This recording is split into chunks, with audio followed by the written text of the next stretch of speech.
What is up, guys? It's me, BloodyMonster, back with another video of BAD Cup 3. This is going to be part 8. If you guys don't want spoilers, go and watch the video before that. But if you don't care about that at all, or you have already watched that video, just know that I remove spoiler filter in 3, 2, 1, bam. Okay, guys. So let's go through just these because I've already mentioned this in the former video, so there's no reason to do that. Let's just go through these. This was crazy. Like, this was actually insane to me. There are 3 upsets just basically, and it's so, what the hell am I watching? And it got worse and worse. Like, it got crazier and crazier with the whole time. So let's go through these. So Alacroven versus Oblava. Okay, I expected Oblava to win this for sure. Alacroven had looked pretty good. I would even say he was very, very solid, right? But I didn't felt like he got truly tested. Like, he could have easily gotten kicked out by Warp Games, if you remember that Chaos versus Space Marine game that easily could have gone Warp's way. I think it's literally because Rhino difference and the Machine Pit not getting destroyed in time.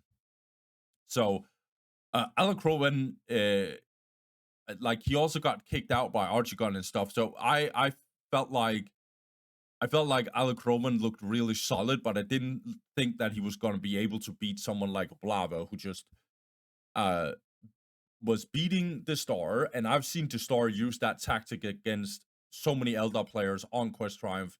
It just didn't work with Oblava. He easily punished it. And against BloodyMonster, Oblava was pretty strong, like, in a scary way. And so I was just like, Oblava is going to win this, right?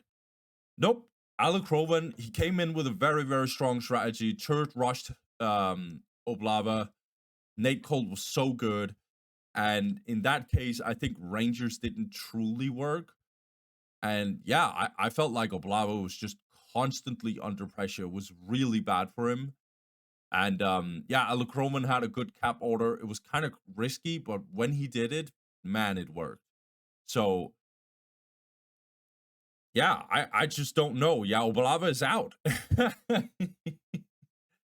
That's insane to me. So Alacroven, he moves on. Looks like he's a very strong player now. Like, I felt like this was his true test, and he stood up to the test. So well played to him. But now we have an even more shocking game, I felt like. Forgotten. So Forgotten won against Reese's. Let me just tell you guys, this is crazy to me. Even some of the worst tournaments I've seen from Reese's, there's no way that he goes out this early. Like, there's no way. Yeah, to me, this was just so crazy. Now, it could have happened if you went up against some really strong players, don't get me wrong. It's just, this is Forgotten. Now, Forgotten is slept on, and I think it's probably because a lot of the tournaments that I've been covering, he just doesn't get far. For example, in the World Championship, he got 0 and 6th, which is not, like, it's not good. Right? It doesn't look good. However, just remember, he was put into a really strong group. So it's not weird that he goes 0 and 6 in that one at all. It's just, this guy just kicked out Reese's like that. And he didn't do it like a little bit. He dominated that game. Like, actually dominated it. And Reese's didn't even go Generator, and Forgotten still won the early game, which is just crazy to me. And I understand, like, Reese's definitely did some macro mistakes, I guess. And micro mistakes from time to time, but mostly macro. And Forgotten was just playing some of the best stuff that I've seen him do in a very, very long time. So yeah, Forgotten moves on. Reese's is out, guys. He's out. Okay. That Deco versus Dead Superman, I almost don't want to talk about this game because even though I did expect Deco to move on, I'm just like, Eldar's so BS. They're so BS. The Brave Tomb on Battle Mars is just disgusting. Yeah, I have nothing more to add. I absolutely hate this. Yeah. Deco moves on. Archie-gun, sad to see then Superman go out like this. I felt like that Superman, by the way, had some real good performances. But yeah. Eh, yeah. Then Superman, he's out, sadly. But then this game happened, and I think this is probably the most crazy of them all. So even though, Oblava, that was crazy, right? But I have a feeling Alacroven, at least by me, has been slept on. So maybe it's because I don't know Alacroven that well. And Forgotten, yeah, he won, but Romreeses hasn't looked like super, super good. Aaron Beast, on the other hand, has looked pretty solid, in my opinion. And even though Archigon looks like a good player, the thing is, I have played against Archigon, and this is not a shout out, like he's a better player than me, but I've actually played against him, and I've even won a couple of times against Archigon. And if I've done that, like, I can't win against Aaron Beast. That's what I'm trying to say. Like, Aaron Beast is way too good, especially when he plays IG. And Archigon just went in and he absolutely obliterated Aaron. Like, convincingly. Yeah, he was so good. Aaron got heavily punished for his mistakes. And like, Archigon also played in a way where Aaron was forced to make those mistakes on the same time. So it was just too much. Yeah, so Archigon, he moves on. Well played to him.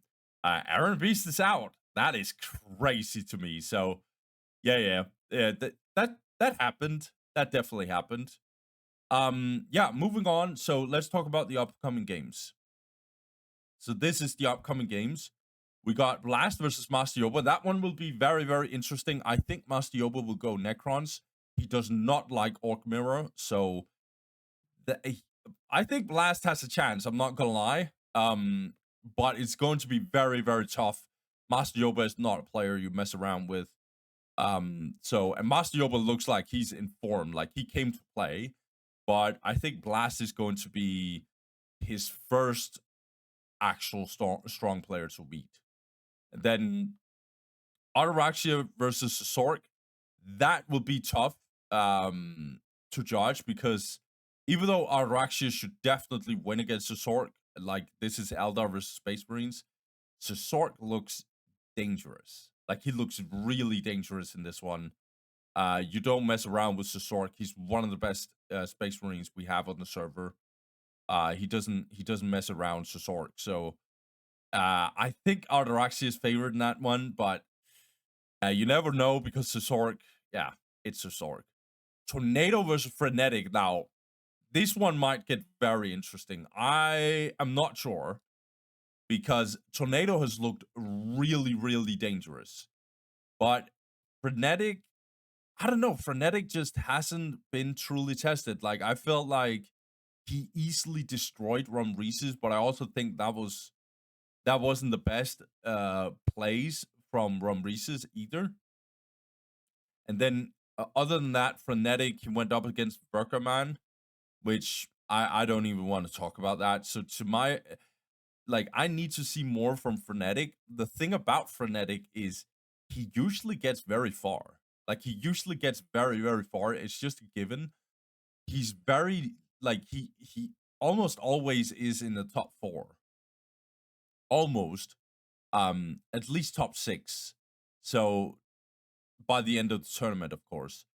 So this one is a toss-up to me. This could go either way. I think Tornado has looked really, really freaking good. He kicked out Deco, who's also a really strong Eldar player. So we're going to see in that one.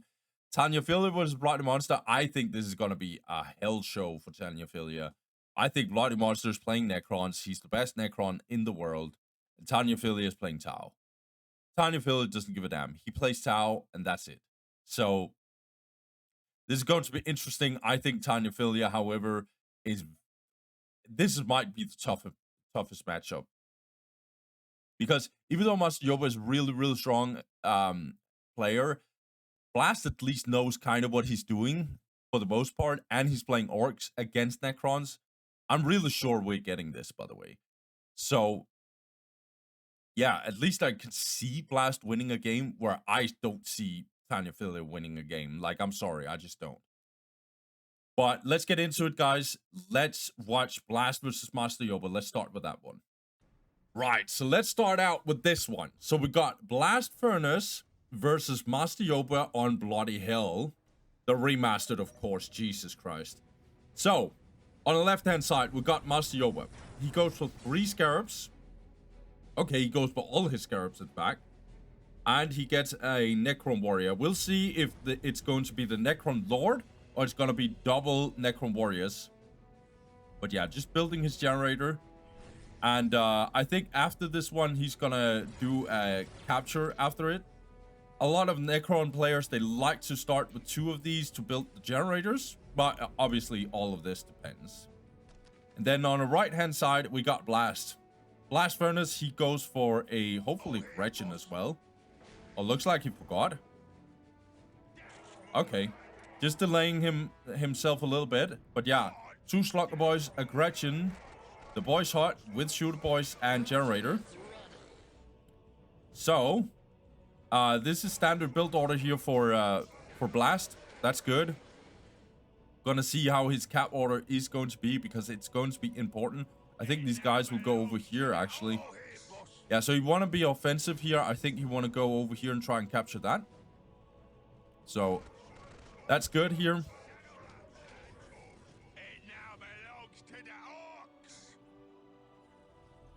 Yeah, so the Necron Lord right after here for Master Yoba. I think that is the best way to go. Some Necron players, in this matchup, they start with 2 Necron Warriors. I just think that might not be the best when the Big Mech comes into play. There, I think you need the Necron Lord relatively early to at least make sure that you don't get completely destroyed. So I would assume that Master Yoba, even though he can't see much, that he knows that this one is being captured. Because he's like that. He'll just sense those kind of things. So he's building all his most important generators in the early game here. Except for one. He needs an extra one. Let's see here. I don't think he'll contest. He's going to go down here and scout if anything is happening here. But he's actually over here going to try and capture this. I think Blast will get over here and maybe try and do something. Gonna see. Yeah, in come the 6 generator here. But as you can see here, like, the Big Mech is just bashing these Necron Warriors, and it's really, really awkward. But with this Necron Lord, it's gonna help out. I think Big Mech actually wins, like, in a straight 1v1 against Necron Lord. But the only reason for that is because the Big Mech has ridiculous damage, and it's like... yeah. It's just so ridiculous. But Big Mech is very little HP, so he's kind of squishy.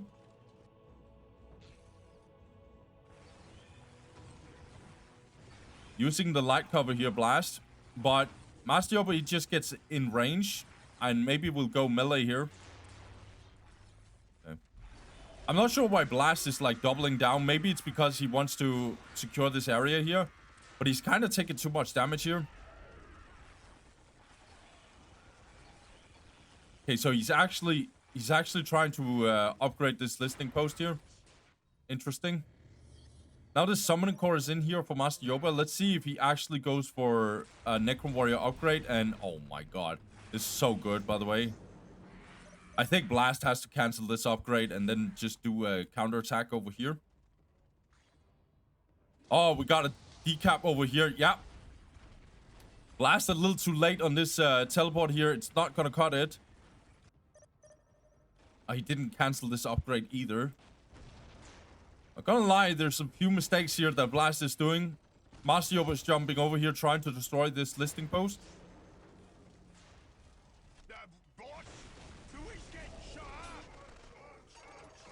Okay, at least Blast is repairing this. I think he should be on the offense here. He can't defend this.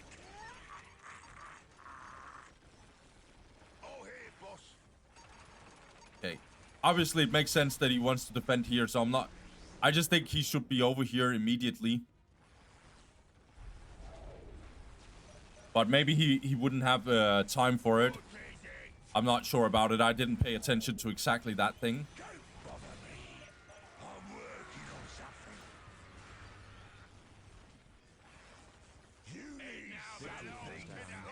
Yeah, Blast just doesn't have the damage right now against Master Yoba.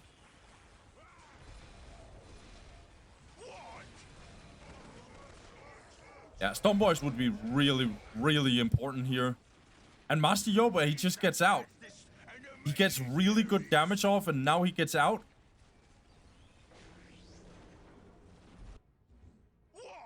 Blast is gonna capture this, but I wouldn't get shocked if Master Yoba is already on the way to actually decap this. Okay, looks like Blast actually wants to fight this out. I think he can do it because of this, like, this turret is kind of alone at this point. But as you can see here, immediate response here from Master Yoba. Kind of pathing his own scarabs here. Master Yoba playing the map really, really well here. 6 minutes until take and hold victory. 92 to plus 10 for Blast. He's also getting Heavy Boy armor. Really, really important. But look at this. Necron Warrior upgrade coming in here. Disruption field. Yeah, this is not getting finished. This is so good play by Master Yoba. You can see how he plays the map. It's just so different. Him and BloodyMonster especially. SirZQRG is really good at this as well. Like, their map movements are just so next level. They're always a step ahead. Yeah, these Slugger Boys got completely obliterated. Or obliterated. God damn. English is so hard sometimes.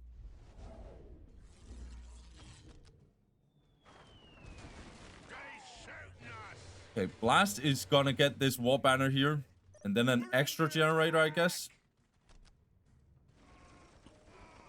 5 minutes. I think these Stone Boys should be in here or something. Because right now, he's just gonna lose on a straight battlefield here. Blast, that is.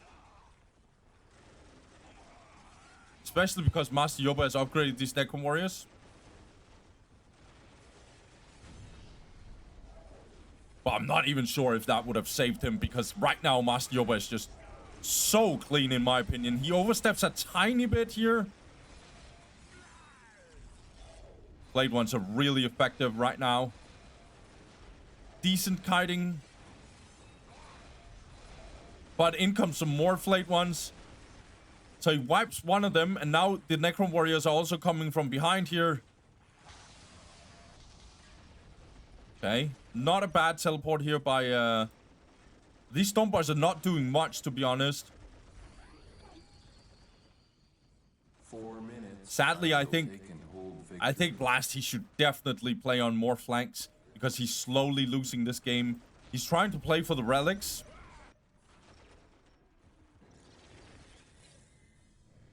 Yeah, tier 2 coming in for Master Yoba. How about Blast? No tier 2. He's just gonna focus on upgrades and getting good. Yeah, getting some good army. Yeah, I like this by Blast. He should have done this earlier, but it's good. So he can put some pressure on, because Necrons needs to answer this. Especially if more Choppy is getting researched. It's very, very close. Yeah, this is good by Blast. This is really good. But Master Yoba, he does this. Oh, this is so good. I like this. I really, really like this. Look at more Choppy. It's so good here. Yeah. Master Yoba needs to teleport a little bit back. Blast is going to put some pressure here. Tier 2 would be really, really good. He is getting it. It's so good for these shooter boys here. So, didn't destroy any generators, but they need to get repaired for Master Yoba, and he bought some time, Blast.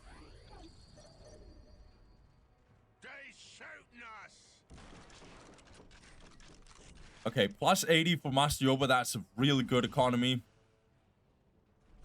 In fact, that's super good economy.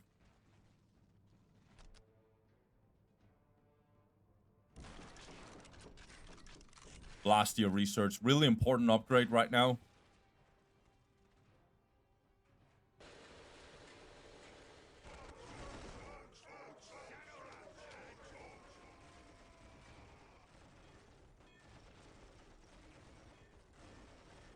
Two minutes until take and hold victory. I know not Blast has the second hold, but I don't think he's gonna hold it. Especially now the Wraiths are out. But we're gonna see. Good reaction here by Master Yoba. Blast is all in on this take and hold strategy.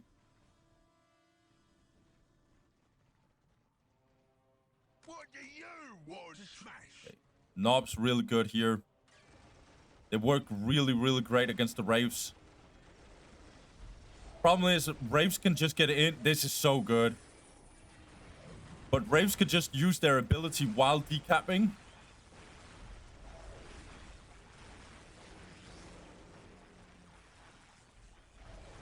What to smash? No, she's better Okay. than smaller. Run to your 1 minute. The timer is a little too close to going down, I actually think. I think Master Yoba got this under control, but I kinda am not sure. Yeah, Knobs are not focusing this Wraith. Oh, that's bad news for Blast here. I think he went so all in on this strategy. These Storm Boys should be over here for sure. Or should they? Because Blast wants this fight. No vehicles here, that makes sense. Tank Busters, however, getting into the mix.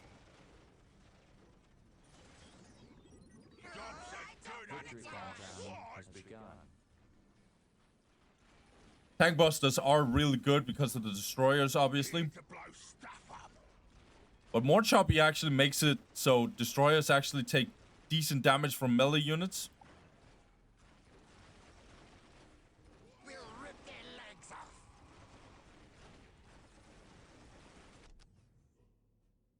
Yeah, more and more destroyers here for Master Yoba. Whoops. Some lags happening here.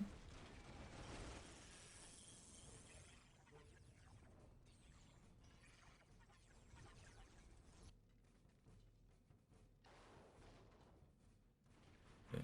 The mech shop would be really, really good here. For these shooter boys specifically, now that there's Wraiths out 24/7. Even the Tank Busters has a really good time with War Trucks.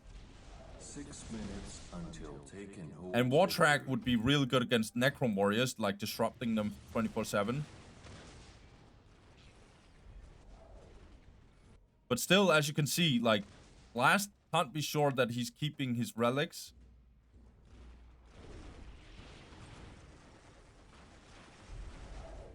Yeah, Blade One's coming in here.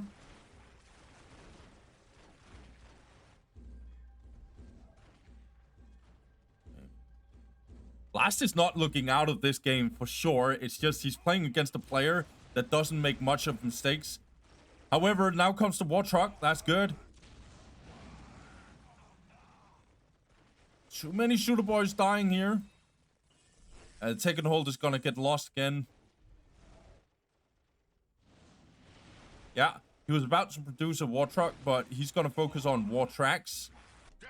I think that's the right way to go.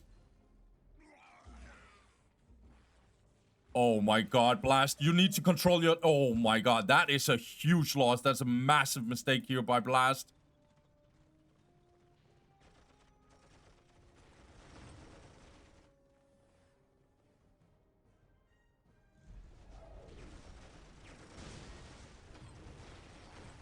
Okay. Master Yoba tried to go in here, but he's teleporting out with one of his squads. He's keeping the other one over here.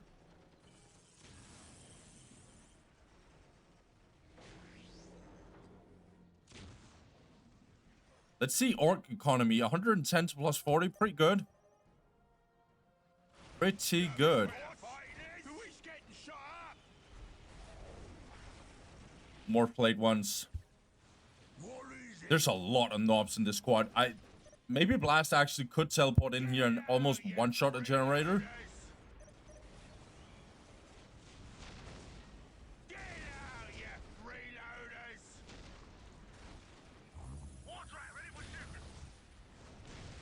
Yeah, this is not bad pressure at all from Blast. Master Yoba is not cooking anything special. He got this Tomb Spider, though.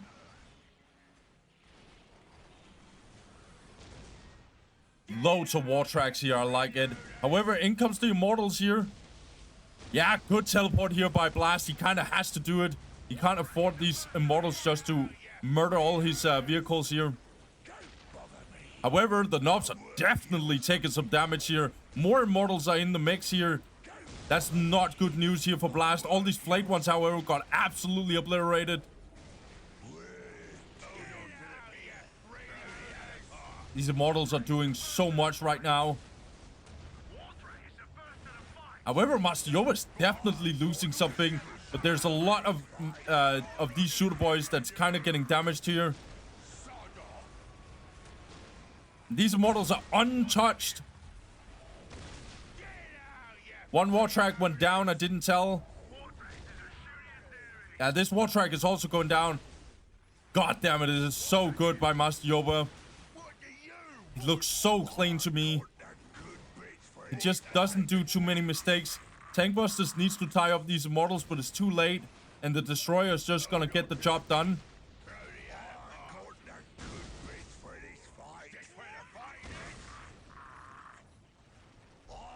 Huge fight here.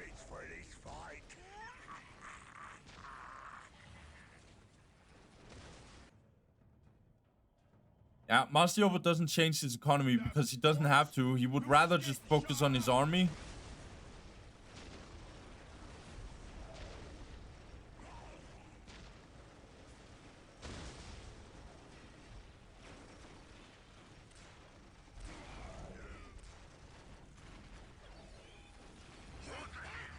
Yeah, Kretsch is gonna get completely obliterated here. Nicely done here. That's bad news for Blast because he does not have anything to repair his vehicles now. Actually, really good phase shift here by Master Yoba. Oh, I didn't even notice. Actually, the Big Mac is gone. God damn, this is so good.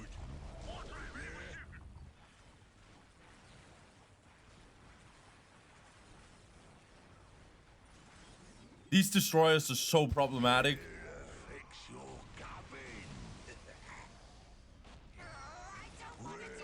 Okay, so Master Yoba is trying to attack on this front, and so Blasty just goes over here and tries to stop it. But look at this pressure, it's so ridiculous. Even the Knobs are getting completely destroyed.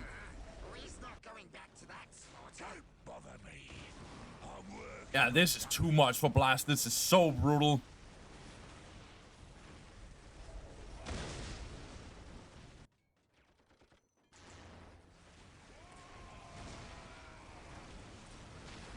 Really good solar pulse here. Yeah, these Knobs are gone. Completely destroyed.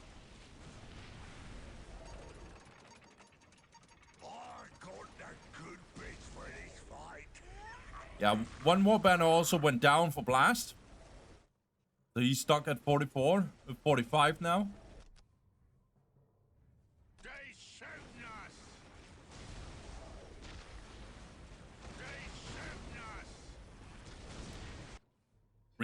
Really solid. Super solid Master Yoba, that is. Yeah, all these war tracks. This is over. This is so brutal.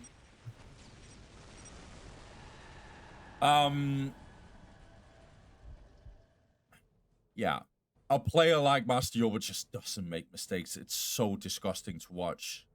He plays the map perfect. He plays the fights perfect. He takes the right decisions in his army composition, what to take. The models, the way he... Yeah, that was just so good. Not gonna lie, I think these Storm Boys dying over here was the biggest problem that Blastfurnace has. Because it meant that he couldn't threaten these plasma generator, and it also meant that he couldn't tie up all the Immortals. I know he could with the Knobs when they teleported in. The problem was there was several squads of Immortals, and so he needed the Storm Boys to actually deal with that. I think that was literally what completely broke the game with Blast.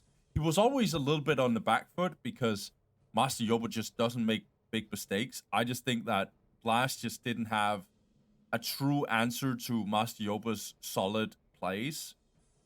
But I also think that Blast could have forced some more mistakes. For example, getting in the base, because it forces Master Yoba to think twice about some of his movements, and it also forces him to like teleport back with something. That's obviously like one way that Master Yoba he responds to this kind of engagement in here is that he usually has some flayed ones ready for it, so he just spawns them in, and they can not kill the Storm Boys, but they can drop the morale in time. But so usually Master Yoba doesn't get punished too much, but then Blast did something where he jumped over here, right? And went for this plasma generator, and therefore Master Yoba teleported back with one squad of Necron Warriors. So someone like Master Yoba, he's really strong defensively, but at least you force him to do something about it. So he can't just bully you. Yeah, I just think Blast in general was very much on the back foot here. From the get-go, he kind of played really defensive. He played more for the relics, I felt like. I'm not sure. That's just my pure observation. It could be wrong. I could definitely be missing something. But in the fights, there's just not much for him to do because Master Yoba just plays them flawlessly. So, well played to Master Yoba. He takes game 1. Let's see how the second game goes. Because he looks really, really scary already. Let's see if Blast can actually push back. So let's get into game 2 of this series here. Let's go. All right, guys. Let's see if Blast can actually get a comeback in this one. His choice of map is going to be Tranquility's End. Which, I'm not gonna lie, I'm actually kind of shocked. I think this is a really, really good Necron map. I'm not sure if I think the same for Orcs. But yeah, we'll see. So on the top man side, Master Yoba, he starts with all his scarabs, going his first Necron Warrior here. The thing about what he's doing here, however, is that he's kind of instantly getting out. He wants to secure this one. He wants to make sure that that he gets vision to actually see if Orcs is getting some backdoor shenanigans or actually trying to take one of his outer points. I think that's smart. He wouldn't know if this is going to get captured, but we'll see. Because it looks like he already changed it. So he goes for 3 scarabs instead of all his scarabs. So he's a little more defensive in this one. Regardless, let's talk about Blast. There's not a lot to talk about. He goes for Slugger Boys. 2 Slugger Boys, a Gretchen, the Boys Heart generator. So just doing his normal things. And obviously gonna capture this. I'm not sure if I like the Boys Heart right here. Because I would like him to be a little more out here so he can defend this area here. Or maybe a little more out here, but whatever, it's fine. So he's just doing his standard build order. He could be attacking here, but I'm not sure. Yeah, I like that. Blast probably thinks that he's not going to get anything out of it, so he's going to go over here and capture this one. Needs to be careful that this is not getting decapped, but luckily for him, there's not a decap. So that's good. However, Master Yoba is not getting pressured a lot here in the early game, so that's good for him. I think the early game is just a little bit better for Orcs, if not a lot better on certain maps. So Blast is going to be a little offensive here. He's going to attack on 2 fronts. Necron Warrior is already here. Necron Lord is out very, very soon.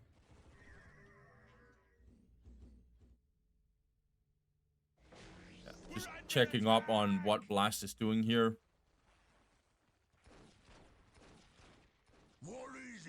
Okay, Big Mac is now in here.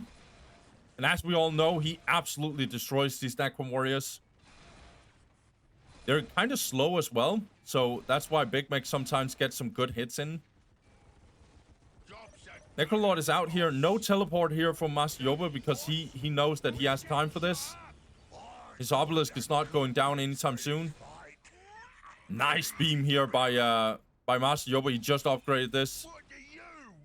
Good on Blast to not overstay here. He lost one of his shooter boys, however. Almost 2, almost 3, actually. Okay. Big Mac hasn't killed any of these guys. He almost kills, like... Okay, so he killed one there. Good sync kill.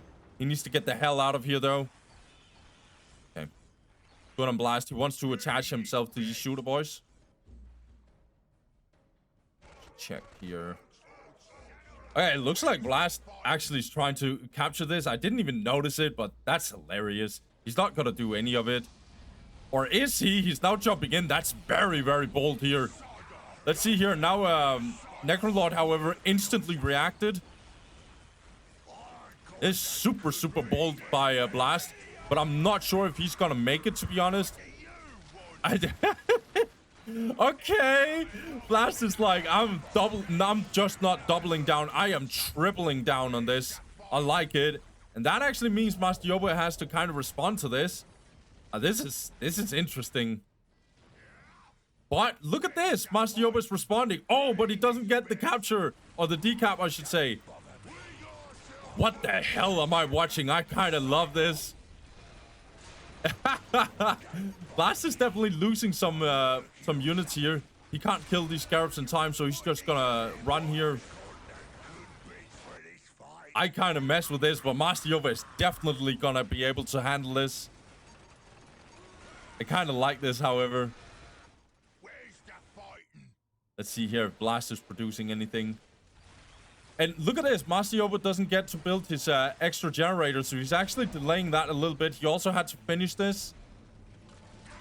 I'm not sure if it's worth for Blast, because he's definitely losing units here.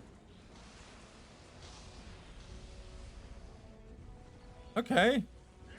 I like that Blast is playing like this. I really want him to just go in there and try his best. I like it. That was very creative.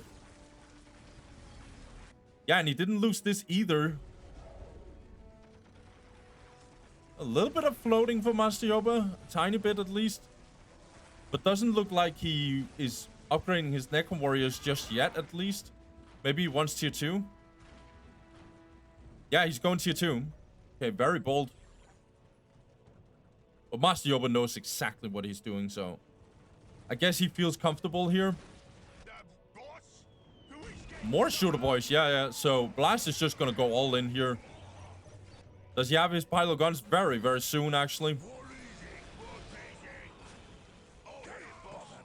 Some shooter boys for sure dying. Yeah, another fight I feel like Master Yoba just won. Heavy boy armor here. Yeah, so finally Master Yoba is gonna get this point here. It's a little delayed, but that's fine, because he already has like 4 obelisks.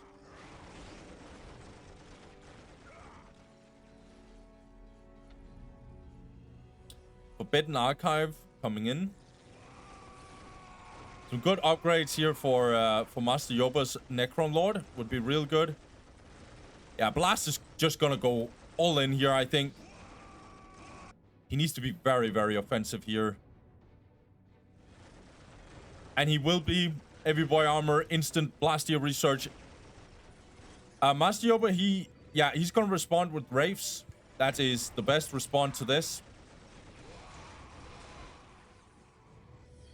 Does he have the Wraith Flight upgrade, though? Okay, these Slugger Boys are gonna get completely obliterated here. I never understand this. Phylactery? Really a no-brainer artifact, by the way, to Necron Lord. It's basically good for everything for him. Offensive capabilities is real good. Phase shift is, of course, also a complete no-brainer. And then usually Necron Lord is between Solar Pulse and Lightning Field if he's really crazy. There's a very obvious one. Oh, but he uses the Chromatron. Okay. Okay, Master Yoba, he's going in here. I like it.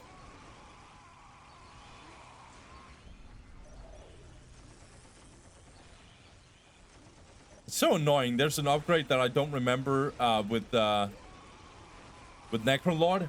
It's very annoying. I don't remember it right now. Okay, Big Mac is alone now. All the Slugger Boys is dead. He's gonna get more rapes, isn't he? Okay, he's getting more Necron Warriors. Is he getting the Disruption Field? Nope. These Necron Warriors are gonna get completely obliterated by this shooter boy mass here with big shooters. We're under attack. Big Mac over here.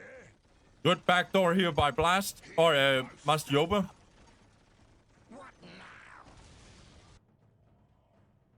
So Blast is able to go tier 2 here.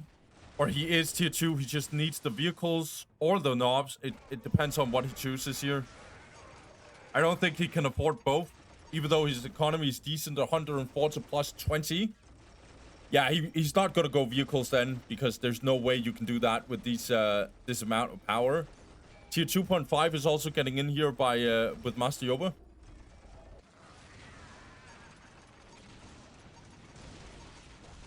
Okay.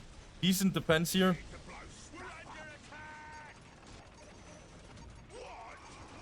And Master Yoba's Necron Lord is getting in here.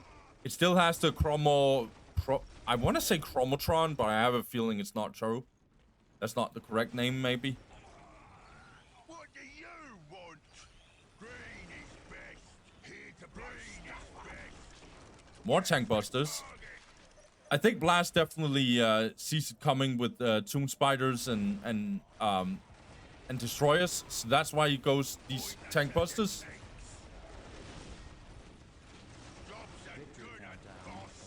Okay. Master Yoba just doing phase shift stuff here. We're good to go.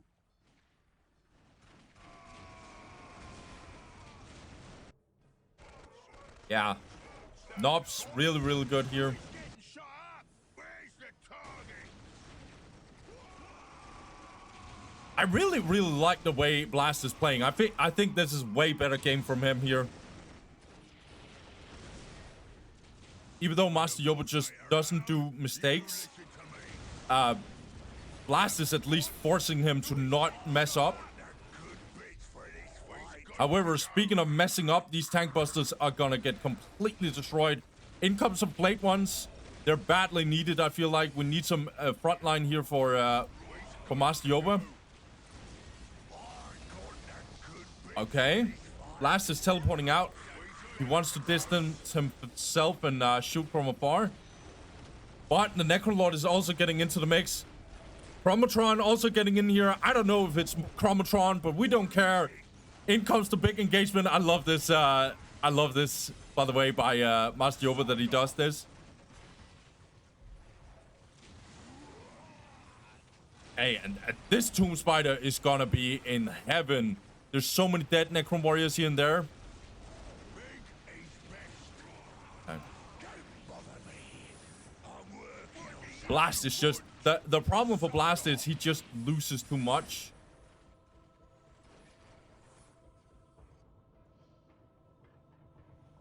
Master Yoba is actually population capped, and it's basically because he lost this point here.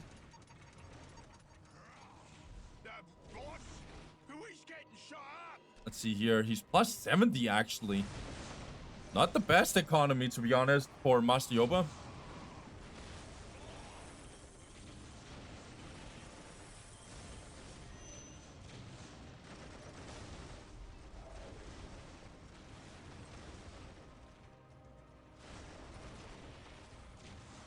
Gonna make a push here. This negative cover is really annoying for Blast.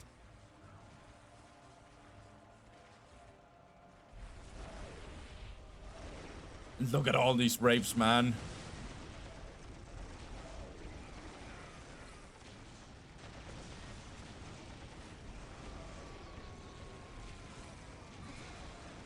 Yeah, good Chromotron here. Huge engagement in here by Master Yoba. I think he's gonna make a massive push because he's just doing this Toon Spider thing. He might actually get the Immortals in here. Oh, this Wraith has taken so much aggro here. Necrolord is jumping in here. He's kind of low, I'm not gonna lie. Okay, looks like Knobs are gonna jump in here. They're gonna frontline the whole thing. These Wraiths are taking loads of damage, but they're really good against range damage. It's a massive push here by Master Yoba. And these Knobs are really, really tanky, but they can't hold on for long because there's so many Necron Warriors. This is such a nasty push here by Master Yoba. It's really, really nasty. Good jump in here by this Necron Lord. Yeah, Pilot Guns goes down. This doesn't look good for Blast whatsoever. And he's just losing all his army. Big Meg also went down. God damn, this is brutal. Blast leaves. It's GG. Yeah, I like how Blast played in this one. He went all in on 3 shooter boys, which is just very easy to counter with Wraiths. I feel like if you do this opening with a lot of shooter boys, I almost feel like you have to get vehicles instead of Knobs. I know Knobs are good against Wraiths, but I just think if there's 3 or 4 Wraiths or whatever the hell Master Yoba was doing, it just doesn't cut it. By the way, I think this is also why Master Yoba went tier 2. It's not the only reason, but I think one of the main reasons why he went tier 2 is because he wanted the Wraiths, because he saw what Blast was doing, just spamming shooter boys. I'm not a Necron player. I just assume that is it. It's probably not the only reason. What else? What else? Oh yeah, I didn't talk about that, but Blast losing his Slugger Boys is just really not good in this matchup.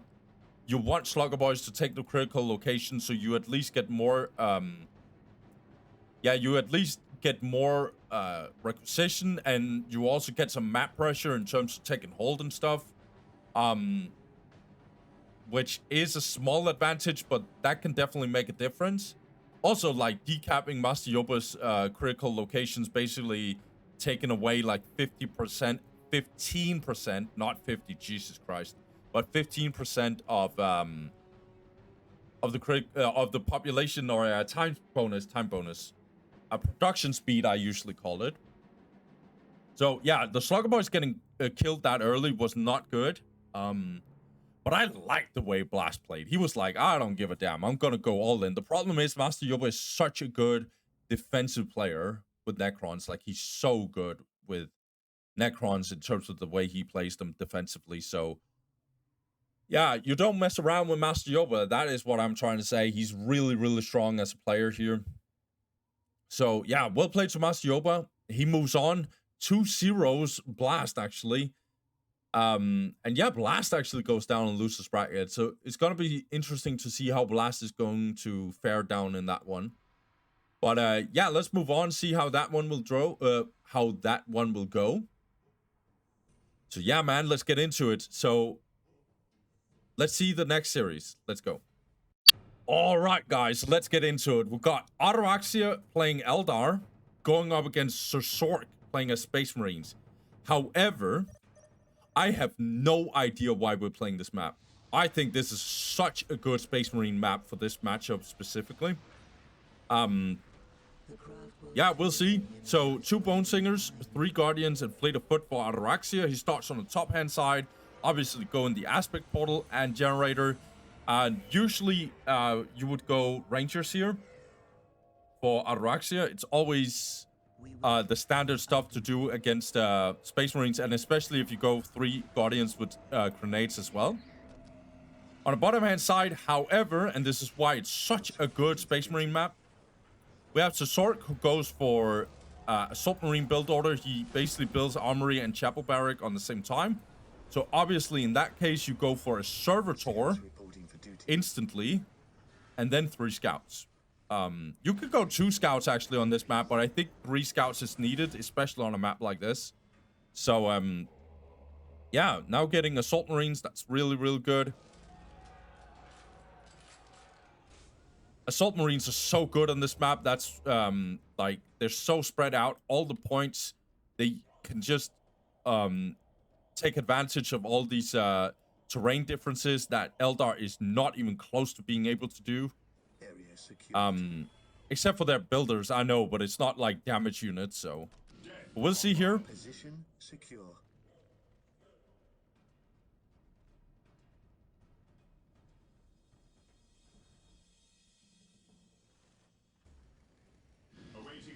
Okay, looks like SirZQRG actually wanna see if he can capture this. That's funny. That's interesting. I think that this is just because he wants to see where the other guys are coming from. But it's basically just because he wants some extra cap speed here. Scouts in position. I like this by SirZQRG. So he captured this, and now he's going on the harass here. That's good. Scouts here. Obviously, he's not gonna win here, but he can delay this area here. That's good. Okay, nasty timing here by SirZQRG. He's gonna decap here. Scouts in position. Ataraxia wants to play defensive here. That's interesting. He could go on the offense here, but he's not going to do it. This is Space Marine's dream. If these Rangers are forced to play defensive and they're not killing your scouts, you are having a really good time early game. Assault Marines is basically there to distract Eldar from actually being your base and just destroying you. Good attack here by SirZQRG. He's really, really effective here. Good attack here on Ataraxia. He needs to constantly micro. These scouts are not going to have a good time. They're going to decap here, but they're going to get completely obliterated. Or are they? Because now in comes the Assault Marines. Yes, my lord. Nicely done here, actually. This gold probe is here in case these Rangers would be stealth. That's good. Looks like he has the invisible thing with the skull probe. That he got that upgrade. Yeah, really solid early game here by SirZQRG. I really like it. If you look at the economy for Ataraxia, it's actually terrible. Plus 44 to plus 10. Because he doesn't have this. He just is about to get this. Meanwhile, actually both relics is being captured here by SirZQRG. Yeah, it's a super strong early game here. Really good early game here by SirZQRG. He's jumping out here. Gonna get another Assault Marine squad. This is not gonna be fun for Ataraxia. Like, I cannot stress, guys, this is so clean from SirZQRG. Like, he's playing this early game so phenomenally. Yeah, this listening post didn't get finished. Oh no. Oh my god, this is such a nasty timing. Okay, we're gonna get a decap here. No, we're not gonna get a decap. Oh, that would have been nasty. Okay, we're gonna get the other Assault Marine squad in here. Skull probe is in here. Now it's definitely invisible. Yeah, he got the skull probe invisibility now. Yeah, at least this is not gonna be. This is so nasty. And as you can see, no generator yet. It's now getting in here. Yeah, so SirZQRG, he's not gonna go Force Commander or anything here. He's just gonna get the Assault Marines and then he's gonna attack. Because he's already distracting Eldar. He has such a good early game here. There's no reason to force anything. Yeah, this is not gonna get decapped. But this might actually do because this is gonna get destroyed here. And Ataraxia's economy is still terrible. 68 to plus 20. He is going tier 2, however. But so is SirZQRG. He's very, very close to tier 2, that's for sure. Yeah, not gonna get decapped here by SirZQRG. Because he needs to not take too much damage, so he's gonna tie up these guys. Tier 2 is coming in, right? Yeah, tier 2 is coming in for SirZQRG. And usually in tier 2, this is where Space Marines gets a really, really good comeback. Land speeders are pretty good against Eldar. Again, because they can use the terrain and Eldar really can't. Except for Wall Spiders, but Wall Spiders doesn't really do anything against land speeders. And Hellfire Dreadnoughts are also really, really good. And worst case scenario, when Fire Dragons are getting into the mix, Assault Marines can actually tie them up. Even the Wraith Lord's Assault Marines can tie them up, but it's usually not a good idea. Yeah, this is gonna get decapped. This is really, really solid here. Good decap. Really, really nasty decap. And so Sork doesn't have the most amazing economy, but it at least is doable. It's also getting bionics because otherwise these Assault Marines are gonna get absolutely obliterated. So Sork is really, really good at like controlling his units as well. Such a nasty decap here. Like, I don't think Ataraxia has been above 68 for this whole game in requisition. That is so nasty. That's why he can't even have much power.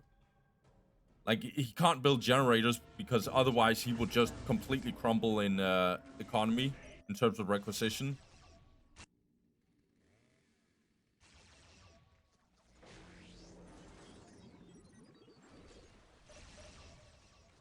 Yeah, so Ataraxia has a really strong army right now. He also gets optics here. And he's finally... What the hell? Oh my god. Did he just delete his Guardians? Am I completely trolling here? Did he just delete his Guardians? I need to check that. I have no idea what the hell just happened. It looked like he just completely deleted them. Is because he wants more resources or... Nah, I don't get that. Maybe population cap or something. Okay, land speeders might actually not be a good idea. Or not be a bad idea, I should say. They're really good against like Dart Reaper Mass and stuff. I really like this by SirZQRG. And look, he just got melter bombs. So he can destroy this plasma generator easily. And SirZQRG doesn't already has really, really bad power. We are taking damage.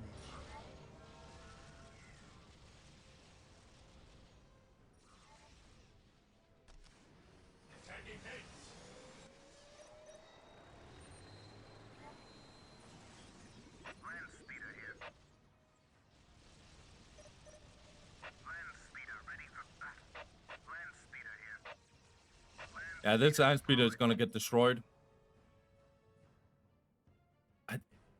Ataraxia has such a bad economy. He has had a bad economy this whole time. We are taking damage. As I usually say, Eldar is one of the cheapest races for how good their race is.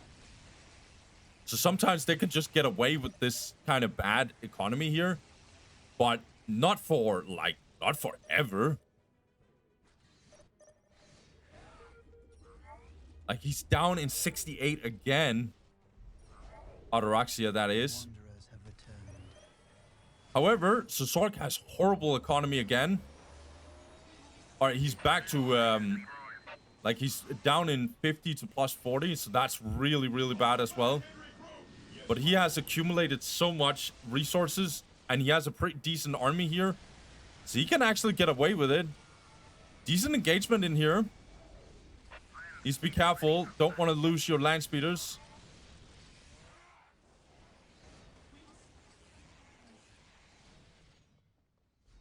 Okay. SirZQRG needs to be very, very careful. He needs to micro really, really well if he wants to survive this. By the way, this is a third Space Marine Assault Marine. Yes, 3 Assault Marines. That's good. He wants to just tie up these Fire Dragons. Yeah, now Ataraxia has to leave. This is so nasty for Ataraxia. We are under enemy fire. Yeah, and he has just as terrible economy. Both of them has terrible economy. Lots of float on SirZQRG's side. He's capturing this point, however. So many Assault Marines. Position secure. This is really, really good. We're gonna get the Falcon, however. Oh, but these Dark Reapers are in a kind of bad spot here, I feel like.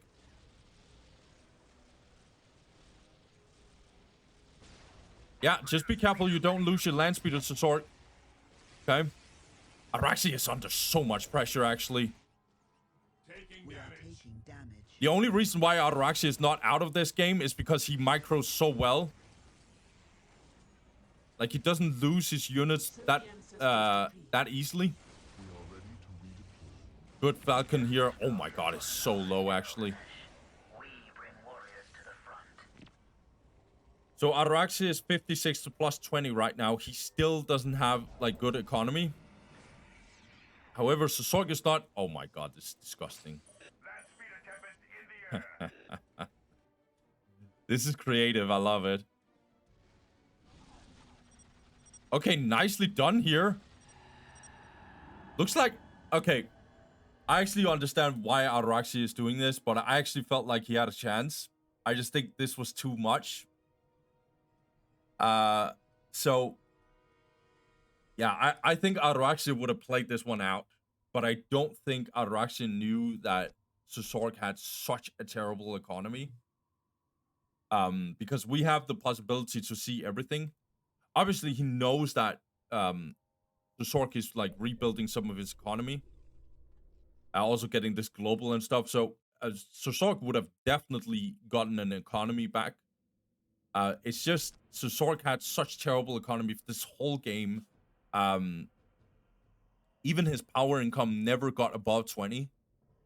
And he didn't have resources to actually get through the game.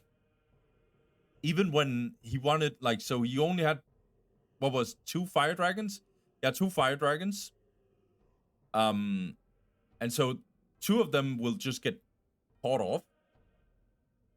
Yeah, they would get tied up by the assault marines. And he couldn't get extra because that meant that he needed a web gate to increase population cap. And that cost even more requisition, and he just doesn't have the requisition. And so, yeah, in the long term, I actually think SirZQRG would have definitely won this. I just think Ataraxia would have played this one out, but he just didn't. Regardless, man, like, SirZQRG, especially his early game, Jesus Christ, what am I watching? It's so good. Like, it's so good.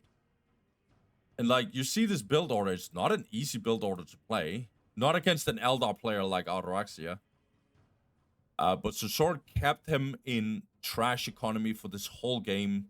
And the only reason why he didn't win just instantaneously was basically just because Eldar's broken. So... But no matter what, guys, like, even if Eldar is broken, it doesn't matter if you play super, super, super well. Even against a player like Ataraxia, I'm going to tell you right now, guys, Ataraxia is top 3 Eldar player probably right now. Like, right now. So SirZQRG doing this against him was really, really, really disgusting. And this just speaks to how good SirZQRG is. However, I will say this. Like, we shouldn't play on this map. Like, we really shouldn't play on this map. I feel like this map pick is really not good. Like, I think... Like, we could talk about Fallen City, maybe. We could talk about, like, Quest Triumph. But this is really bad. This is really, really bad. We shouldn't play on this map.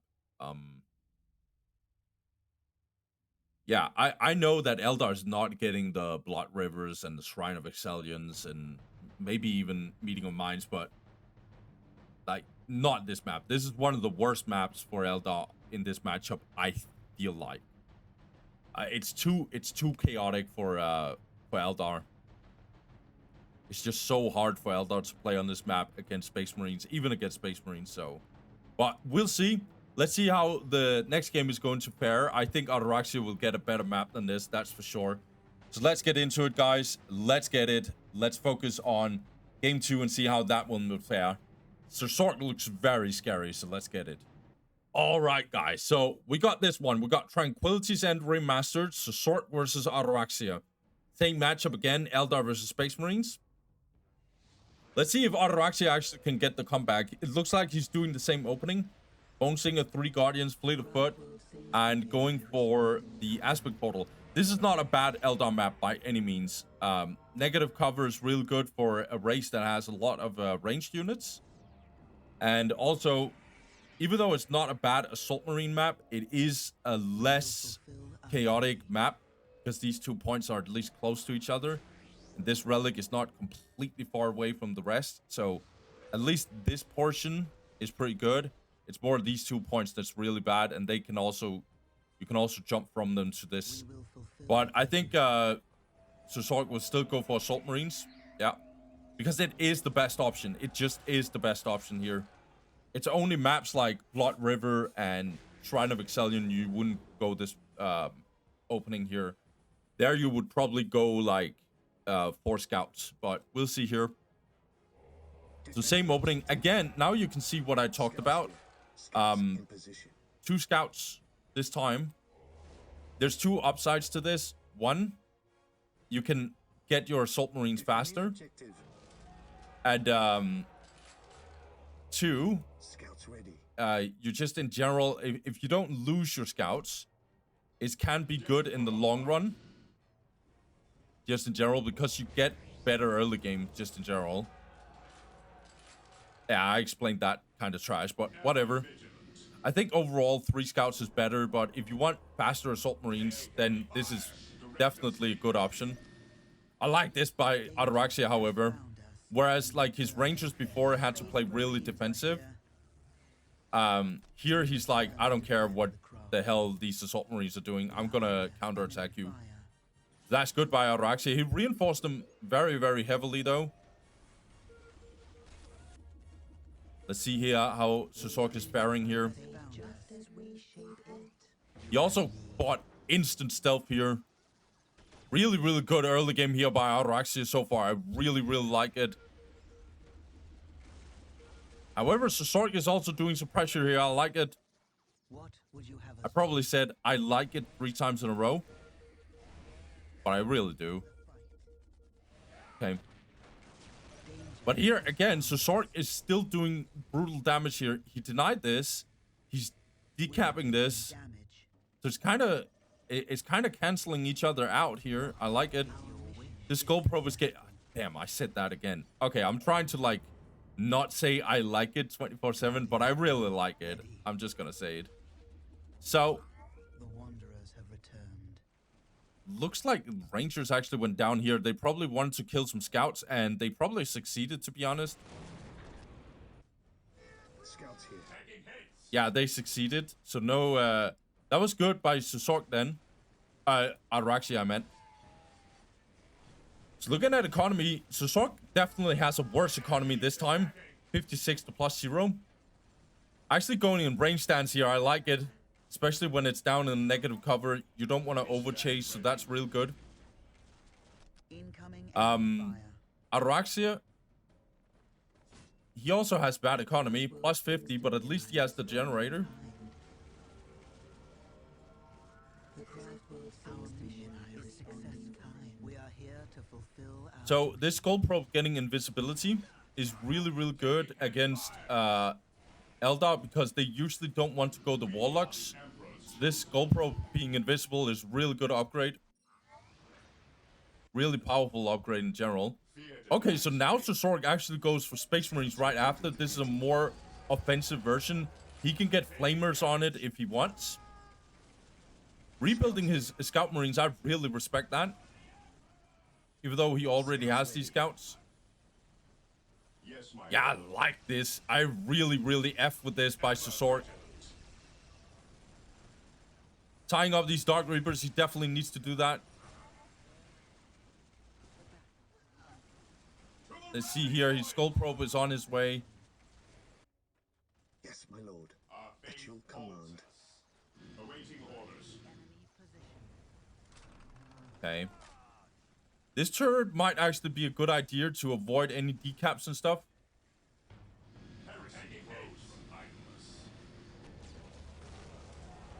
But SirZQRG sees that that is not going to be a problem. Or at least he thinks it's not going to be a problem. We are under enemy Let's see fire. here, however. SirZQRG definitely is not getting to do the same damage here. But that might change now because this relic is getting completely besieged here. And these Guardians are going to take so much damage. Ataraxia doesn't control them in time. Good catch here by SirZQRG. And now Ataraxia is under attack here. And this got secured here by SirZQRG. That's so good. 62 to plus 10, not good economy here for SirZQRG, but he's getting the Force Commander. I really F with this. So he's not going tier 2 here. He's getting 1 generator and then getting some army and bionics upgrades and stuff. So this is way more offense. Way more offense. No tier 2 or anything like that. Let's just fight. Plasma gun has also been upgraded here for the Force Commander. Yes, my lord. Good jump in here. Scouts here. Scouts might actually die in the process. Incoming. Ataraxia, he has a way better economy. I will just say that. That is very important in this instance.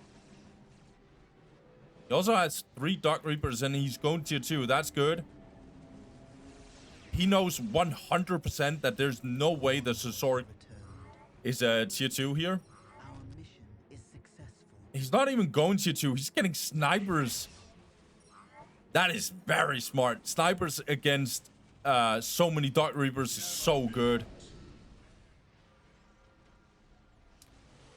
The only thing that's important right now is SirZQRG. He needs to check for any possible tier 2. Position secure.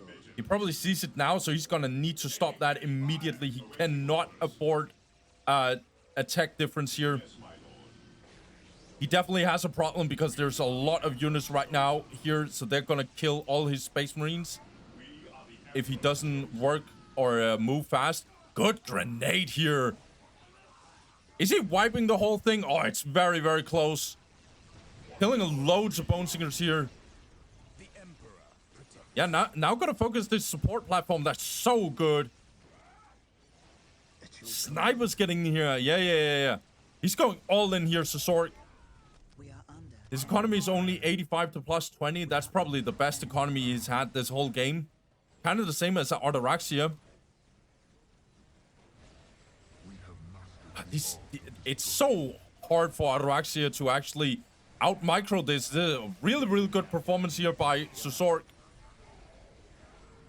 Meanwhile, these guys are just destroying the listening post while the Assault Marines are actually doing that thing.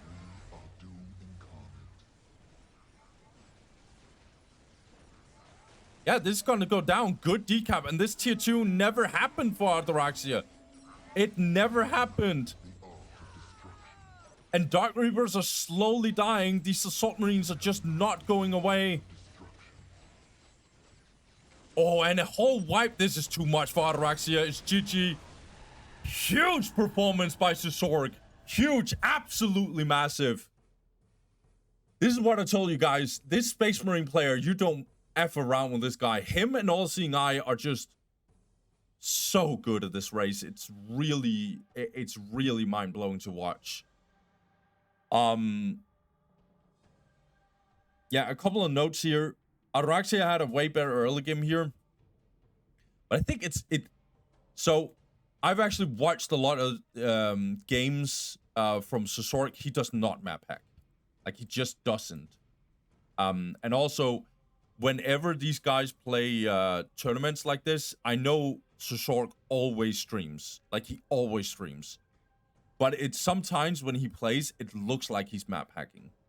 But him, Master Yoba, BloodyMonster, Dantist, and actually, to be honest, it also feels like Tornado is in this group, where it's like, this is a group of players that just knows every single move. Like, this timing from SirZQRG is so nasty, where he just sees this from Ataraxia, and he's like, you know what? I'm gonna jump in here and actually kill the... I'm actually gonna decap and kill your Guardians. I don't know if he intended that he was probably capturing here, but I definitely, like, he was definitely punishing Ataraxia, at least in practice. And even though he was under so much pressure, he himself was even here with the scouts and stuff. I really like this. I don't know if the snipers was necessary, but it doesn't matter. Yeah, it literally doesn't matter. Like, SirZQRG is just so solid. But what definitely broke the game was Ataraxia couldn't finish this. He couldn't finish tier 2. So really well played to SirZQRG. I think if he went tier 2 here, that's also a thing. If he went tier 2, he wouldn't be able to do this pressure that he does on SirZQRG. And so I think that would have been a closer game. But instead, he just went Force Commander and Space Marine Squad. And yeah, that was just so good. So, well played to SirZQRG. He moves on. We're going to see SirZQRG versus Master Yoba. Oh my god. I think Master Yoba is favored in that one because it's Space Marines versus Orcs. But yeah, then again, SirZQRG just completely destroyed Ataraxia. So I'm not even sure about that one. I'm going to be completely honest. So GG to SirZQRG. He moves on. Ataraxia is going down in loser's bracket. It is what it is. The closer we get to the final, the bigger names there will be in the loser's bracket. So at least that one is not too crazy. But yeah, guys, let's move to the next series. Okay, guys, so we got Frenetic versus Tornado in this one. They're playing Blood River Remastered, Eldar versus Tau. I think this is a toss-up. I think this could be played by any player, or won by any player of these two. If I, gun to my head, had to choose, I think it's Tornado, but this one could be anything. So, Tornado doing his classic opening.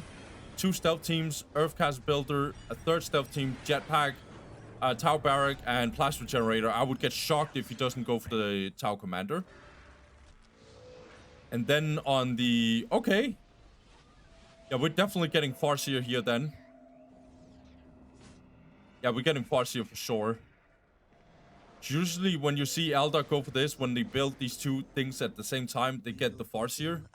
Because in order for them to get both the Fleet of Foot and the Farseer is 80 power, and Fleet of Foot is 50, and you start with 100. So if you don't get the bonus or the boost here when you build this Plasma Generator, you won't be able to get this Fleet of Foot research and the Farseer right after, or at the same time.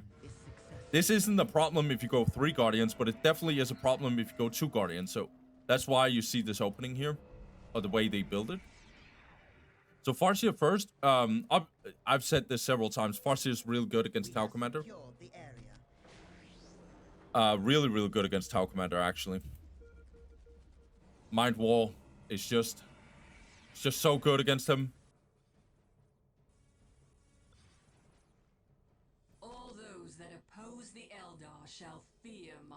Let's see how Tau is playing. So he's capturing this and also trying to get the middle point. He'll probably not get the middle point. As you can see here, Frenetic is definitely getting his Warlocks. Just one so far. Because otherwise he can't detect these stealth teams.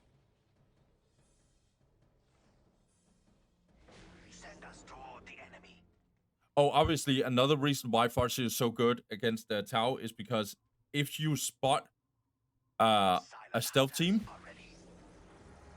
you don't have to worry about him jumping away, because all you have to do is just place a Mind War and that guy is dead instantly. Okay. But in this case, she definitely used it on the Tau Commander here. That's probably the most effective way to do it. So Tau is not contesting anything over here. We could definitely get a decap here.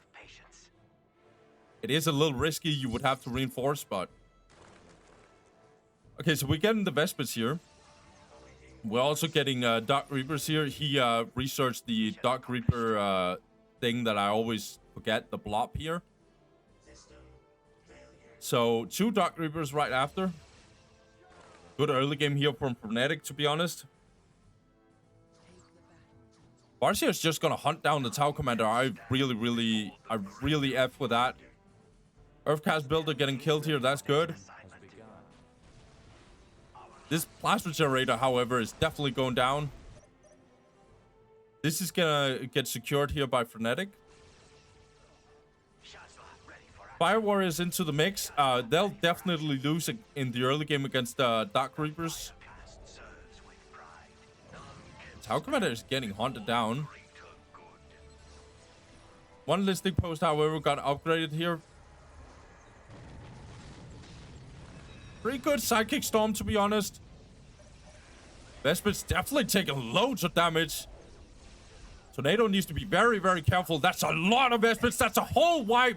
Holy, so good here by Frenetic. Well played. Really well played. Really good early game. That's nasty for Tornado. That's so nasty. Plus 80 to plus 0 for Frenetic. He needs a plasma generator desperately. However, this is so brutal here for Tornado. He's gonna try and kill these Guardians, but what's the price being paid here? More Eldar units gonna get in here. This is actually really not looking good for Tau. They haven't even built this. He's just spamming the Fire Warriors, but even the Guardians are actually tying them up. Oh my god, this is actually a disaster for Tornado. Yeah, even the Bowsinger's getting in here. Really good early game here from Frenetic. He is absolutely destroying Tornado here. The complete bot map. We're getting another wipe here. Yeah, I'm just gonna call it. This is GG straight up. Yeah, this Tau Commander just can't play the game because of this Fox here. And then another obliteration. Almost a wipe, actually. Are we even getting the Mind War in here? Oh my god, what am I watching? Come on, dude. Tau Commander is getting destroyed here, by the way. One Mind War and he's gone. I'm just waiting for the GG. I'm sorry, but this game is completely over. There's no way.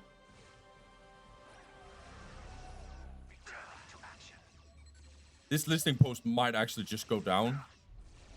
Very, very close. Just one Mind War on this Tau Commander is 100% dead.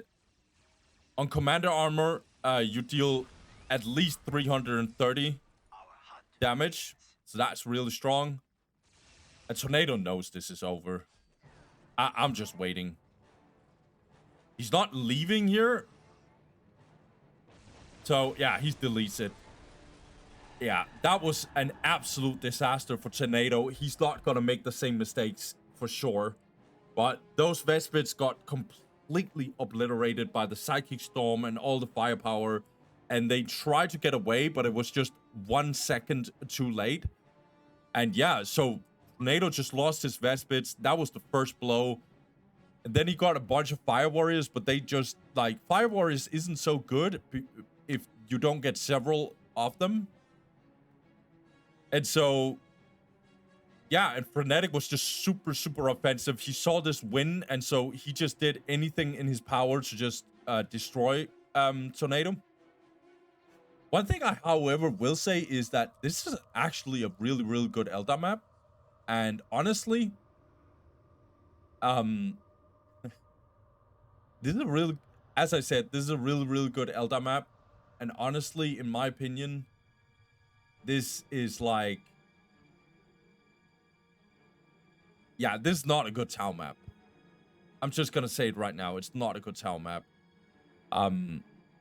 Almost any other map would have been better than this map, I feel like. Except for Shrine of Excellion. Shrine of Excellion is actually terrible. That is actually brutal.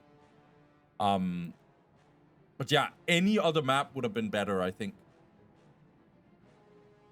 But then again, this is a best of 3. And sometimes these pro players are like, I'm just going to start with the worst map. And then the next 2 will be in my favor or something like that. Sometimes that happens. So it's just in general, this is an Eldar favorite map. Most Eldar maps are really, really brutal to play against Eldar just in general. But Tau actually has a very good chance against Eldar specifically. So we'll see what happens. Let's get to game 2, guys. Right, guys. So here's a way better Tau map. We get battle marches here. So this is real good for Vespits, obviously. Really, really good again for stealth teams and stuff. So this is a real, really good good game here for Frenetic here, potentially.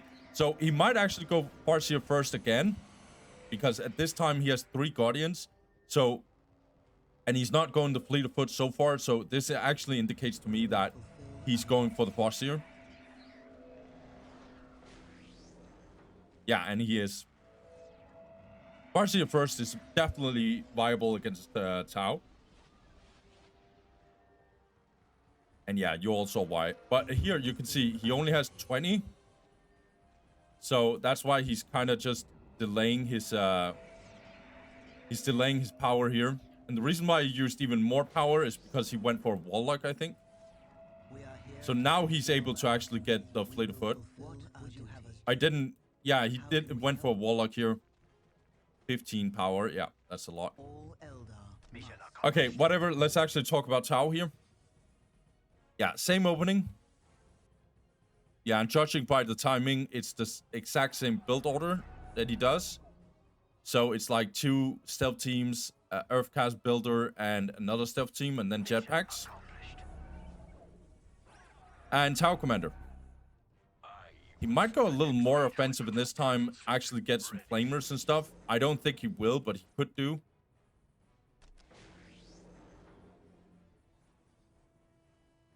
Farseer standing here because she's probably seeing Vespids coming. So she can actually deal with that because of Disruption and Psychic Storm and stuff. Let's see if he actually goes for the Rangers. Rangers would also be good defensively. Okay. Really low Warlock here. Yeah, Warlock is gonna get added here, so this stealth team can actually die. But Mind War here as usual. Snare Trap gonna get destroyed instantly. Okay, I don't have a problem with this. Support platform can be good. Okay, Tornado loses. This is a mistake that I never see this from Tornado. Like, he never does mistakes like this. This is definitely not good. Like, I know it's just a Kappa unit, but you know, like, sometimes Kappa units are really important in the late game. You don't want to throw them away for no reason. And that was definitely for no reason. Obviously, this is a mistake. Like, he just noticed that, oh, I'm capturing that. And then he doesn't think about the Warlock actually getting in here. So, a lot of, don't get me wrong, a lot of players that's like just 200 MMR lower than Tornado would do that mistake all the time. I'm just saying, on the level of Tornado, that is a big mistake.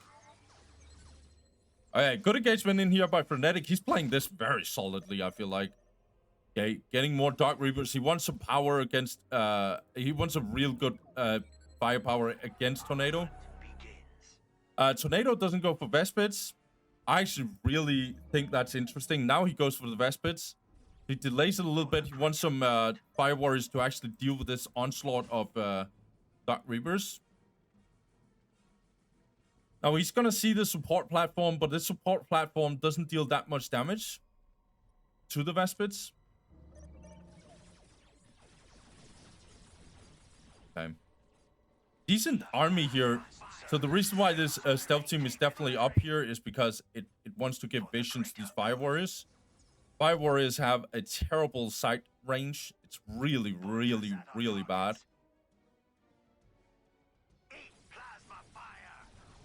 So there needs to be a stealth team here. Or the Tau Commander. The Tau Commander can also walk up here.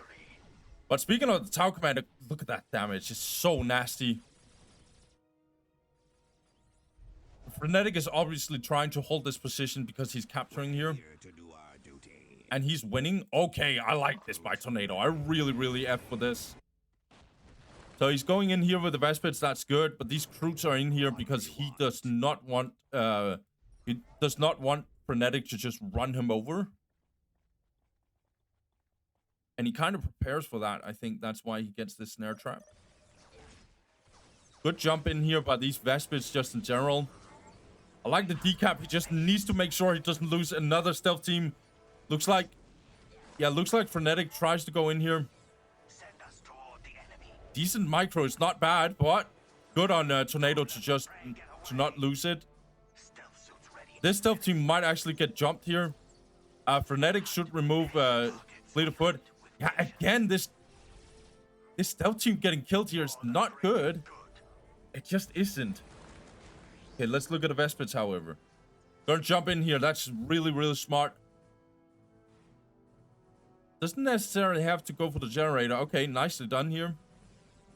Gonna jump in here to actually take the back. Let's see how Frenetic responds to that.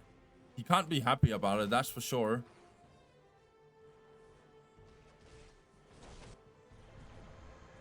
But Frenetic just goes all in here. Good Psychic Storm. Loads of Fire Warriors getting completely obliterated here. Massive engagement in here. That's why these crews are in here. They have to do something about it. There's no way that they can just get run down. But the Bone Singer is also in here. Wanna actually Brave Tomb this one. Crews are definitely buying time, but look at the damage being put on them. This is nasty. This is really, really nasty. Good engagement in here by Frenetic. Oh, good Mind War. We might actually get a kill. No, the Farseer dies in time. That might save Tornado, but look at the rest of the army from Frenetic. This is nasty. The Vespers should be over here. They can't afford this. There's too much. The Vespers are gonna go back here. There's no way that this can be a thing. Okay, tier 2 actually coming in for Tornado. I like it.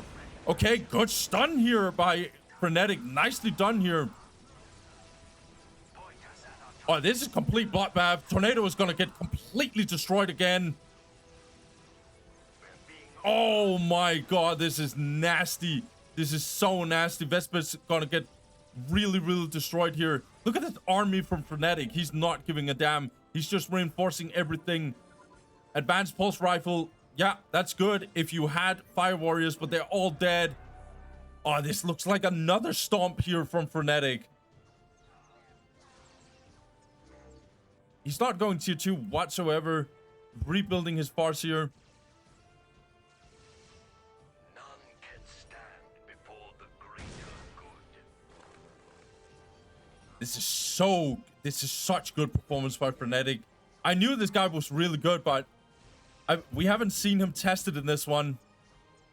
Truly tested, but here he just destroys Tornado completely. Yeah. Yeah, Frenetic definitely feels comfortable here. Vespers are trying to do something about it. Just trying to do some kind of damage. Broadside Battlesuit, not the worst option here, to be honest, because at least some disruption would be a good idea. I don't know why he keeps spamming them, though.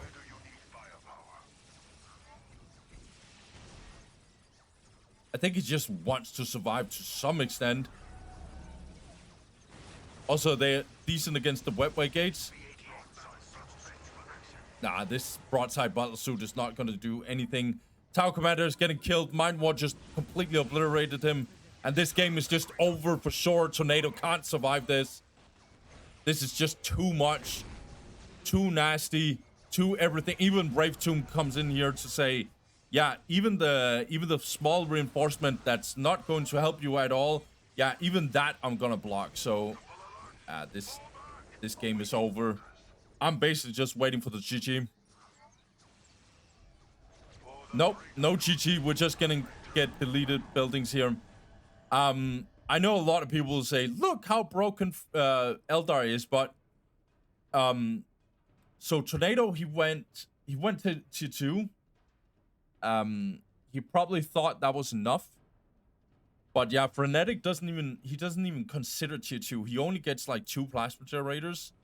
And then he just reinforces his whole army, and then he makes a massive engagement. Yeah. I think this is really solid play from Frenetic. Really, really solid play. I like that he went 3 Guardians this time. However, like, I'm not gonna lie, these mistakes that Tornado is making, I don't like it. Like losing 2 stealth teams out of nowhere. Yeah, that's not good. I'm not saying that lost him the game, but it's a sign of just lack of focus, I guess. He went tier 2. By the way, like, if Frenetic didn't make this engagement here, I think Tornado would have probably won this game, because tier 2 like that, without Frenetic even being close to tier 2, is really, really nasty. I didn't talk about economy this whole time, but nothing was special about economy. Like, Frenetic never got, like, crazy economy. And neither did Tau, so, I'll just say in general, really well played by Frenetic. He's playing really bold. Like, if this goes wrong, he just loses, just straight up, because of the... I also think, like, that was such a nasty timing by... yeah, that was such a nasty timing by Frenetic, because if all these Fire Warriors didn't die, as soon as this advanced pulse rifle gets in here, the Fire Warriors are really nasty against the Dark Reapers. But yeah, Frenetic, he plays really well in this one. Oh my god, he looks scary, actually. But I always say that, like, I said that of Tornado as well. Like, Tornado's a really, really strong player, so we'll see. He's down in the losers bracket now. We'll see who he meets, but Frenetic is definitely moving on here. Let's see what his opponent is going to be, however, and that will be in the next series. So let's get into that one. All right, guys. So this one will decide what Frenetic is going to play up against. We've got Tanyaphilia versus BloodyMonster on Bloody Hell. Really fitting for BloodyMonster. So we're gonna have a opening here on the left-hand side by BloodyMonster. He plays Necrons, obviously. He goes for 3 Scarabs. Overall, he has 4. And then he goes for Necron Warriors. He's actually gonna go instantly out of his base with both the Scarabs, apparently. We're gonna see, he might actually go for this one. And then on the right-hand side, we got Tanyaphilia. He goes the same opening as Tornado has done this whole time. Probably Tau Commander here. Yeah. So he goes for an Earthcast builder, I think, however. He went an Earthcast builder and then 3 stealth teams. And then Jetpack, obviously. Oh my god, don't tell me we're getting a decap here. That would be so nasty. You need to time this, Tanya. Oh, he times it. That's good. Let's see how BloodyMonster is gonna fare in this one.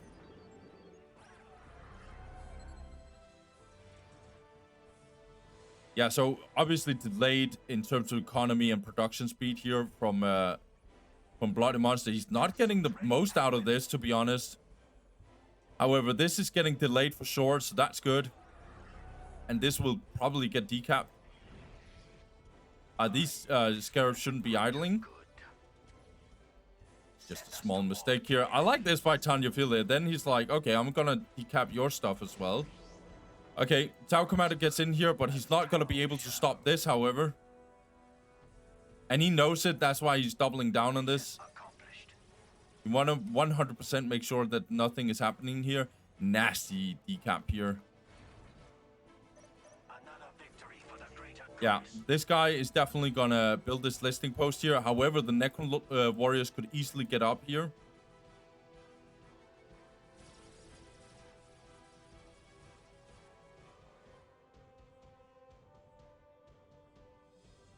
The target is ours.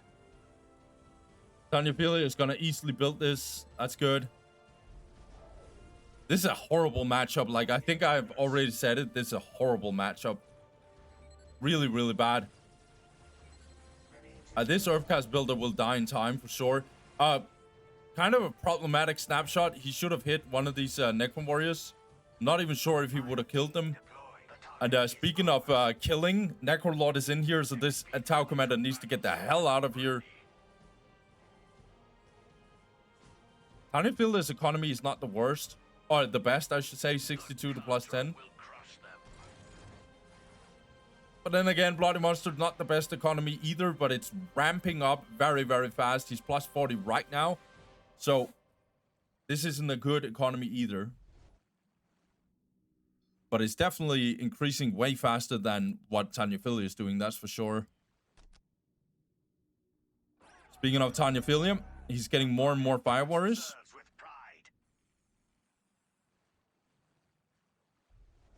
He's getting the relic, which is a very, very good sign. Fire team deployed. Prosper at Oh my gosh, so this stealth team actually died there. That's good. Well, good for BloodyMonster.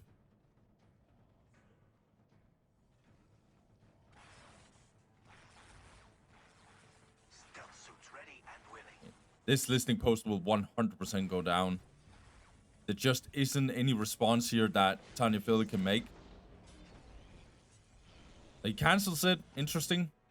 Another victory for the greater good. He has a lot of float in requisition. For the greater good. So he needs another power generator. Maybe he'll go early tier 2. We'll see.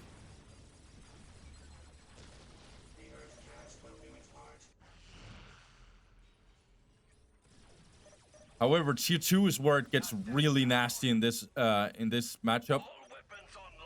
Wraiths and Immortals are just so disgusting at everything Tau does. We shall triumph.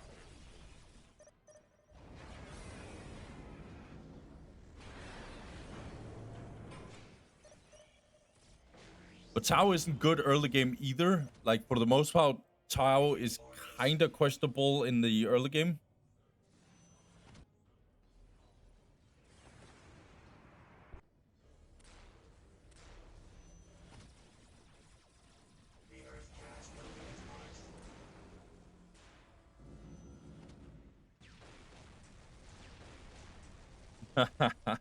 Tanyaphilia is doing anything he can to actually make this survive.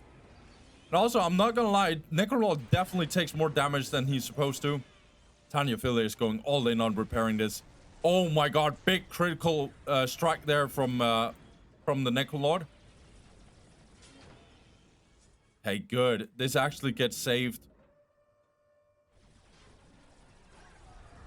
Another Fire Warrior team coming in. Tier 2 is not coming in for BloodyMonster. That's a good sign right now for Tanyaphilia.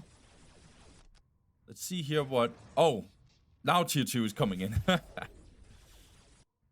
Let's see here if Necrons actually goes for the plus 80. He could. No Necron Warrior upgrade. So that's good. That's really good, actually. He wants early tier 2.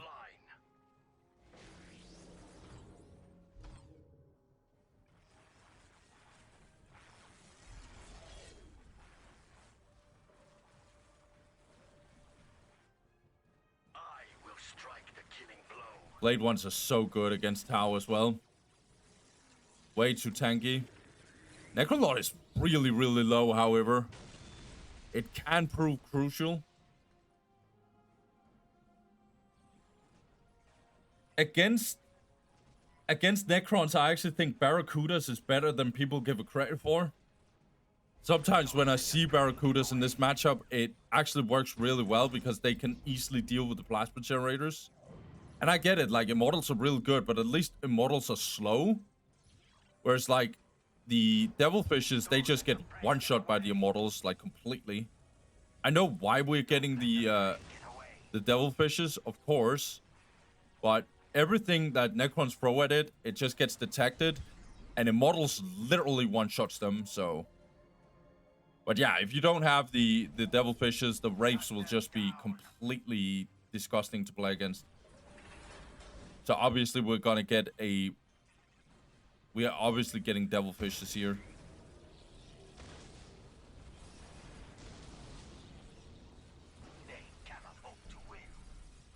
Yeah, Devilfishes.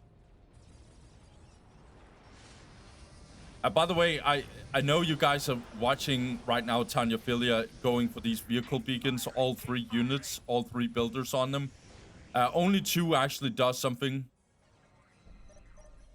But to Tanyaphilia, it doesn't matter. Like, it's not like the 3rd one is doing anything else. So might as well be building the vehicle beacon. Immortals now getting out. This is where it gets really, really tough for Tanyaphilia. He needs to play really, really, really well if he wants to survive. Speaking of playing well, I mean, Necrons is really pressuring Tau. Tau is only 74 to plus 40. However, I feel like he's conserving his he's holding on to his resources really well. He's playing it efficiently because he's not throwing away random stuff. Tanyaphilia is kind of playing this game well, I feel like. Really, really good.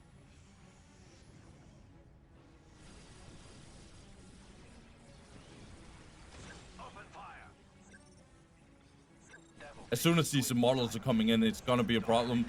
Good Pathfinders here. Really good sight range. This is helping these fire warriors really, really well.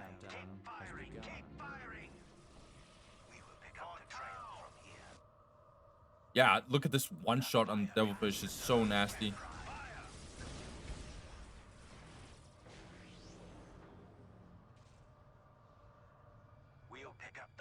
These fire warriors are taking loads of damage if they stay in any way, shape, or form, so they need to get the hell out. Good solar pulse. Solar pulse is also a reason why this matchup is so horrible.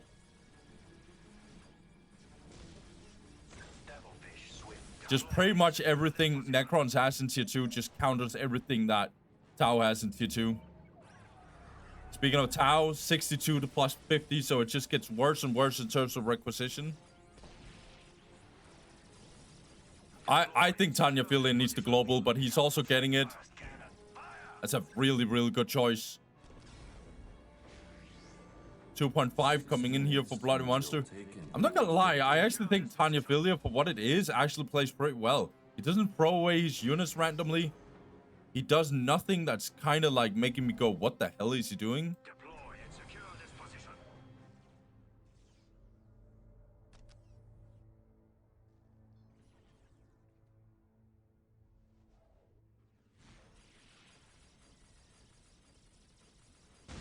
I don't think BloodyMonster ever loses this matchup unless he's playing against absolute superstar Tau players. And he has a kind of bad game out of nowhere.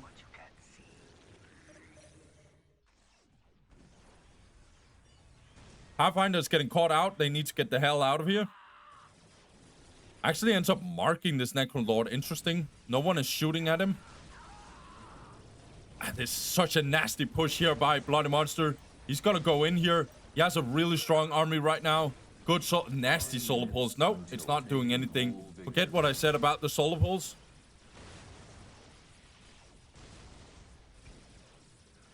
And BloodyMonster, he's not doing anything stupid. He's not getting into the base of Tanyaphilia because he's like, I know you're bleeding resources. You're not going to survive this. I'm just not going to go into your base and suiciding my stuff.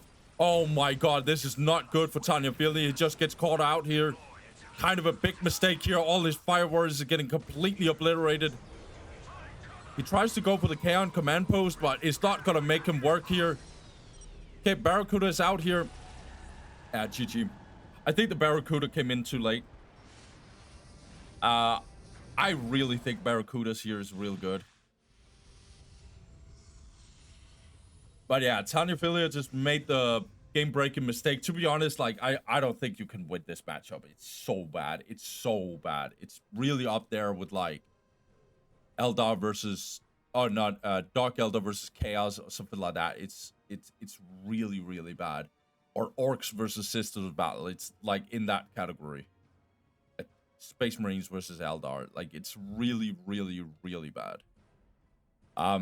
But yeah, I think Barracuda was probably the only thing that Tanyaphilia could have done there.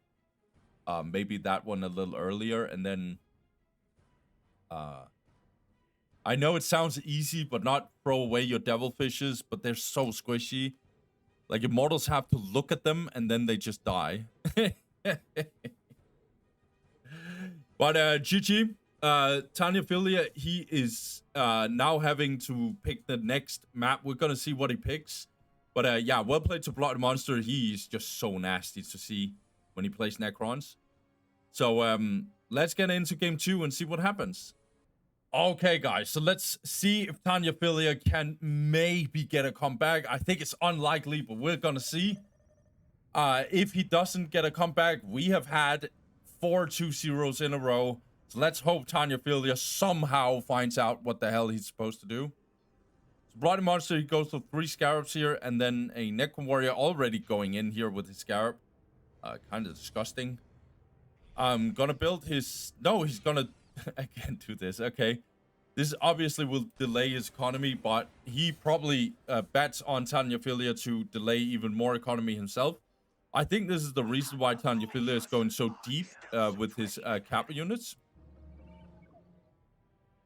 Okay. So, Tau Commander coming in here. The silent hunters are ready. Yeah, so Scarab's coming from both angles here. This is nasty. This is real nasty. Are we gonna get double decaps here? Don't tell me. Ready for next assignment. Tanyaphilia at least doesn't... Oh my god, we didn't get the decaps. That's nice. That's not bad. Now trying to get this one, Tanyaphilia. This is a decent early game for Tanyaphilia for sure. Like, it's still annoying. It's still bad. Like, he's not gonna make this one. Tau Commander can maybe defend this one. Necrolord is now out. Necron Warriors is in here. This is gonna get decapped 100%. Unless BloodyMonster makes a mistake. Like this one, he should have decapped for sure. Okay, stealth team is not moving. Oh, Tanyaphilia, he is so close. Yeah, he loses it. Good decap here.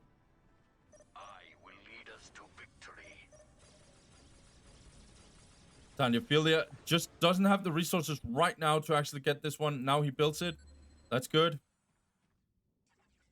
Again, such an annoying decap here. It's really, really annoying. These Scarabs just in here, and Tanyaphilia can't really do anything about it.